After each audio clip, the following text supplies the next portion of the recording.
나는 전능하신 아버지 하나님, 천지의 창조주를 믿습니다. 나는 그의 유일하신 아들, 우리 주 예수 그리스도를 믿습니다.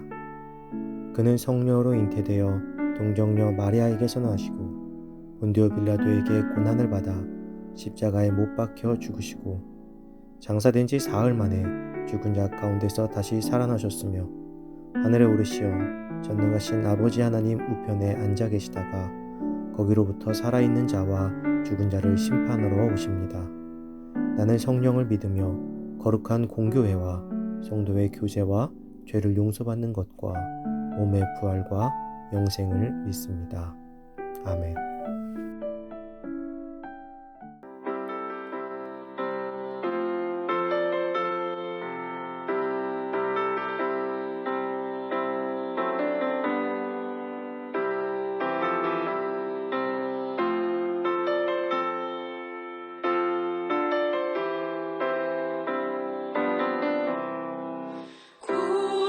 구주께서 부르되 모든 오라 하시니 올 수 있는 기회에 그 부름을 받으라. 널 위하여 비치는 주의 음성 들으며 주의 약속 믿어서 내 구주로 섬기라. 구주께서 널 위해 기다리고 계시니 모든 고통 두려움 주께 와서 하느라. 풍성하신 그네 자비로운 그 사랑 회개하고 주께 와 간구하여 얻으라.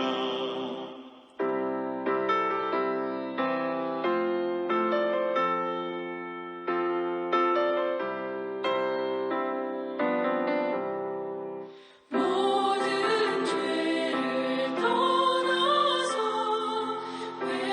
회개하고 나오라.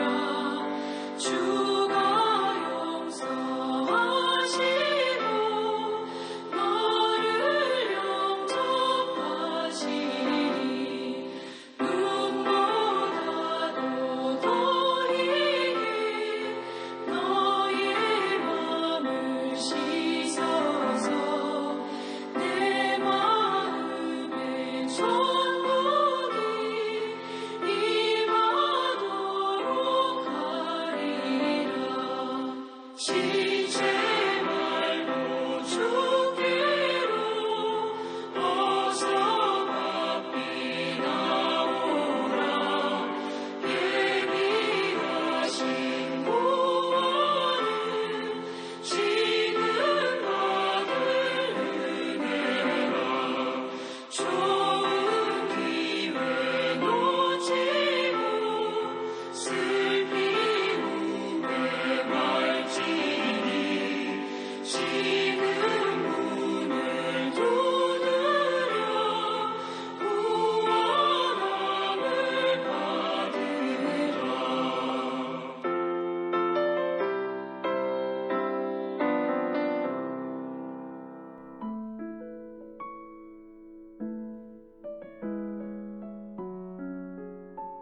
오늘 하나님께서 우리에게 준 말씀은 출애굽기 1장 1절에서 7절 말씀입니다.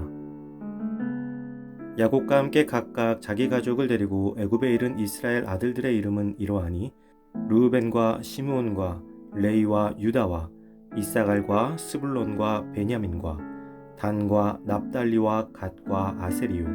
야곱의 허리에서 나온 사람이 모두 70이요 요셉은 애굽에 있었더라. 요셉과 그의 모든 형제와 그 시대의 사람은 다 죽었고 이스라엘 자손은 생육하고 불어나 번성하고 매우 강하여 온 땅에 가득하게 되었더라. 아멘. 언약의 백성이라는 제목으로 오늘 말씀 나누겠습니다. 그동안 우리는 로마서를 통해서 바울의 메시지에 대해서 말씀을 나누었습니다. 그리고 오늘부터는 이스라엘의 출애굽 여정을 통해서 우리의 삶의 여정을 돌아보고자 합니다. 출애굽기의 히브리서 원문을 보면 그 첫 문장을 그리고라는 문장으로 시작합니다. 오늘 본문은 야곱과 함께라는 말로 시작했지만 원서를 그대로 해석해보면 그리고 야곱과 함께 이렇게 읽어야 한다는 것이죠. 그리고라는 접속사는 앞의 이야기를 이어서 할 때 쓰이는 말입니다.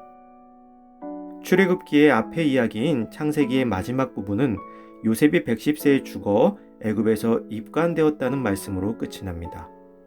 즉 요셉의 죽음 이후에 이스라엘 민족들의 이야기가 출애굽기의 이야기로 시작되고 있는 것입니다. 우리는 출애굽기를 읽을 때 항상 창세기의 연장선상에서 읽어야 합니다. 그래야만 출애굽의 사건이 그저 우연히 벌어진 일이 아니라 창세 때부터 이어져 내려오는 하나님의 섭리임을 알 수 있기 때문입니다. 오늘 본문의 시대적 배경은 아브라함이 횃불 언약을 통해 하나님께 출애굽의 약속을 받은 때로부터 대략 550년이 흐른 때입니다. 야곱이 가족들과 함께 요셉이 있는 애굽으로 내려간 뒤로는 약 350년이 지난 때입니다.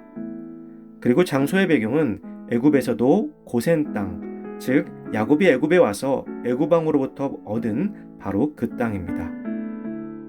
이러한 배경을 가지고 출애굽기를 바라보면 우리는 하나님의 언약이 오랜 시간 동안 이루어지고 있음을 발견할 수 있습니다. 이스라엘 민족의 아버지인 아브라함과 하나님께서 맺은 횃불 언약은 이스라엘의 출애굽과 가나안 땅 정복이었습니다. 하나님께서는 창세기 15장에서 내 자손이 이방에서 객이 되어 그들을 섬기겠고 그들은 400년 동안 내 자손을 괴롭게 하리라 이렇게 말씀하셨습니다.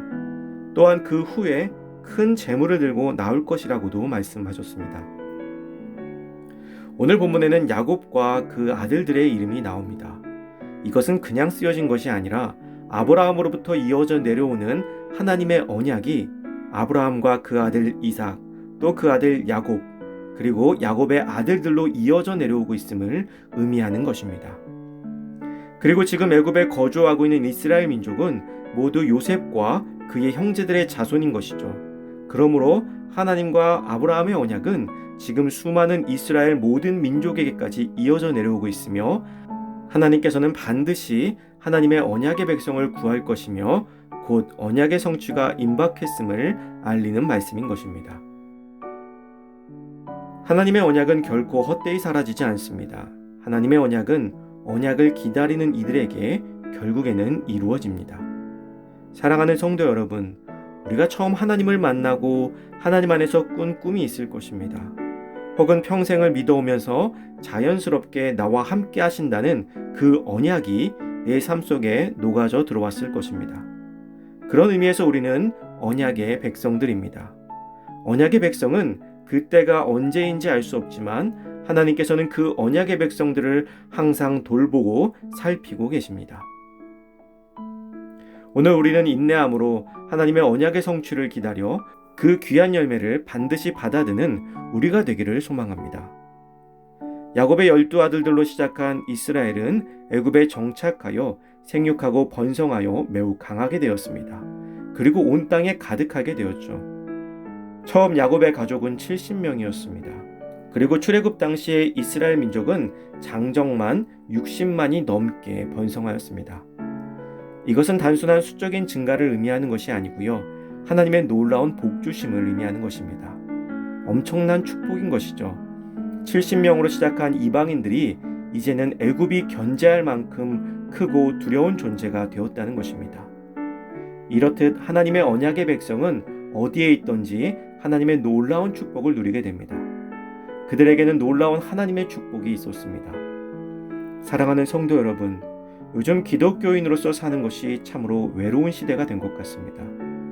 어제도 친한 목사님께서 가족들끼리 예배를 드리며 주일 예배 영상을 라이브로 송출했는데 경찰에 신고가 들어가서 경찰이 찾아왔었다 라고 이야기를 하시더라고요. 정해진 규칙을 지켜서 비대면 예배를 드렸음에도 경찰들이 찾아오는 시대가 되었습니다.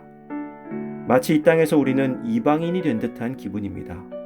그러나 우리는 비록 이 땅에서 이방인처럼 혹은 나그네처럼 살지라도 우리는 믿음의 후손이며 언약의 백성임을 잊지 마시기 바랍니다. 하나님께서는 언약의 백성인 우리를 반드시 예수 그리스도를 통해 가나안 땅, 즉 하나님의 나라로 이끌어 주실 것입니다. 오늘 우리의 삶의 문제들로 인해 순간에 흔들리지 않고 우리가 언약의 백성임을 기억하고 믿음으로 담대히 나아가는 귀한 한 주가 되시기를 주님의 이름으로 축원합니다.